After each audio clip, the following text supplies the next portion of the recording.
The piece is The Excellent Wife, or chapter 4, A Wife's Understanding of Relationships. I'm not sure how much of this is Stuart, how much of this is Martha, but together they are trying to underscore the perfect unity that husband and wife should have. Building on John 17, where Jesus is talking about the unity believers have in the Spirit. So they're kind of making a leap there, saying, like, in order for husbands and wives to be perfected in unity, you must stop asking questions like, what will it do for me? What will I get out of it? I hope you're seeing the leaps here. First of all, that there's some kind of Trinitarian unity is supposed to happen for husband and wives.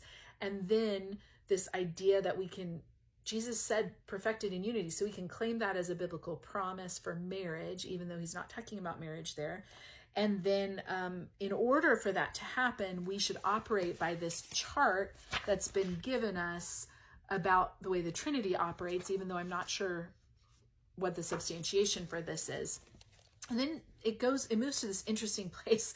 It says, we naturally exalt ourselves, and when we do, we are like the Chaldean king Belshazzar, to whom God said through the prophet Daniel, you have exalted yourself against the Lord of heaven, the God in whose hands are your life, breath, and your ways you have not glorified. Daniel 5:23.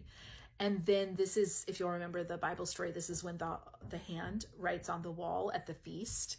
And they say, later that night, Belshazzar was slain. Was it a worse affront to God when King Belshazzar did not glorify him than when we do not? So there is a hidden undertone there that is conflating what is about to be set up. And again, it's all or nothing. I'm going to keep coming back to length of hair because I think it's a great example.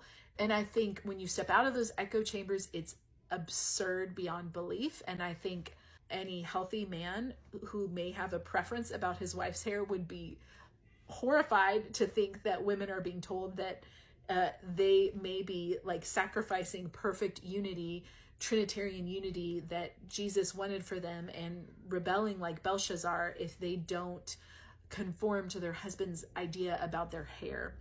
And I think it's such a hyperbolic example of how this all or nothing mindset is bananas. And yet, when this is the foundation for all the arguments, everything else flows from there. So it's important to keep in mind where this is about to go. This is not theoretical.